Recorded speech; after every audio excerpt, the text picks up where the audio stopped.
The Quest 3 just got a huge new update that, besides unlocking some awesome new features, also got a lot of users completely banned. So let's dive right into it. Meta now finally released some long-awaited improvements, with the first major change that you will probably directly notice being the upgraded resolution, because when you will now be using your pass-through on your Quest 3 headset, you will finally be able to read smaller text like notifications or your own smartphone screen. And this image quality enhancement is directly unlocked when you get this new update, so you won't need to toggle anything on or change anything in your settings. But besides the resolution, it will also have improved color, exposure, and a much better contrast, which should give you a much more comfortable experience when using mixed reality. However, this also comes at the cost that the screen will look slightly more dark. And in addition, they also haven't done anything about the warping distortion that many users have been reporting. Although they did make some other big changes, like adding in the ability to use an external microphone on your Quest 3. So that means you won't need to use the lower quality microphone that is directly built into your headset. And while they did make some improvements on it recently, connecting your own mic through USB-C is of course the way to go. And honestly, it is quite a shock that this wasn't possible until now. But probably the most exciting feature to come with this is that the lying down mode is now also available for Quest 3. Because beforehand, Meta only unlocked this for the Quest 2 and Quest Pro. But the wait is finally over, because it is now a fully realized feature that lets you lay down and still use your VR apps and games on all the headsets from Meta, with Andrew Buzzword mentioning that the delay of bringing this feature to the Quest 3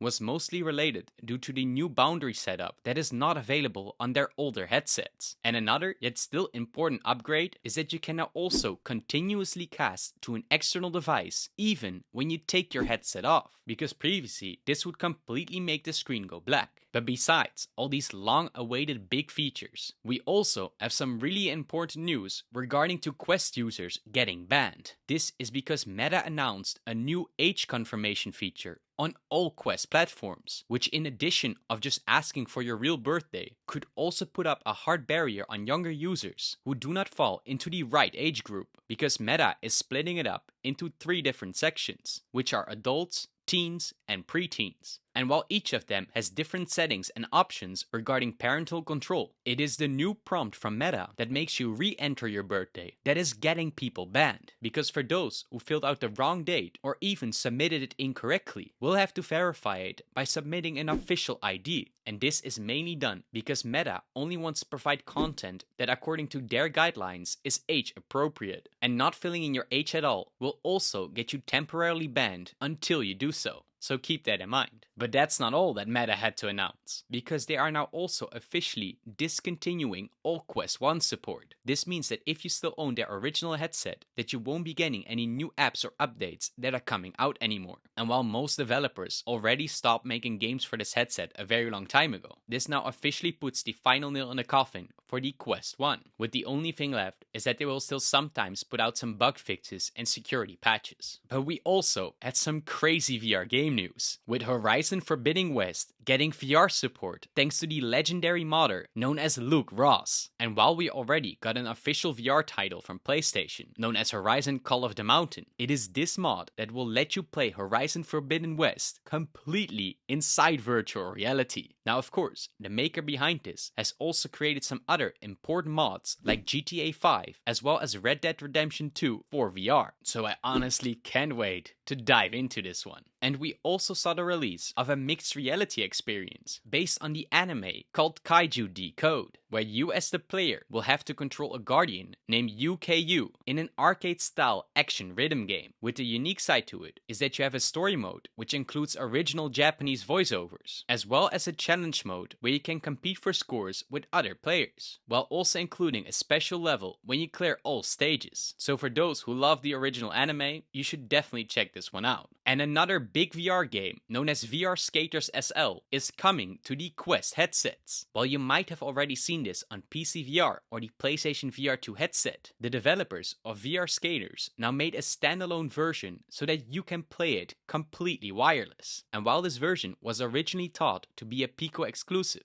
it is great to hear that Quest users now also got a shot at trying out some tricks, featuring over 5 different parks and including individual challenges, while they also add in your own customizable skateboards, letting you finally hit those tricks with style. But we also had some other huge VR game news, so click on the video that you see on screen right now to make sure you don't miss out. And of course, stay awesome.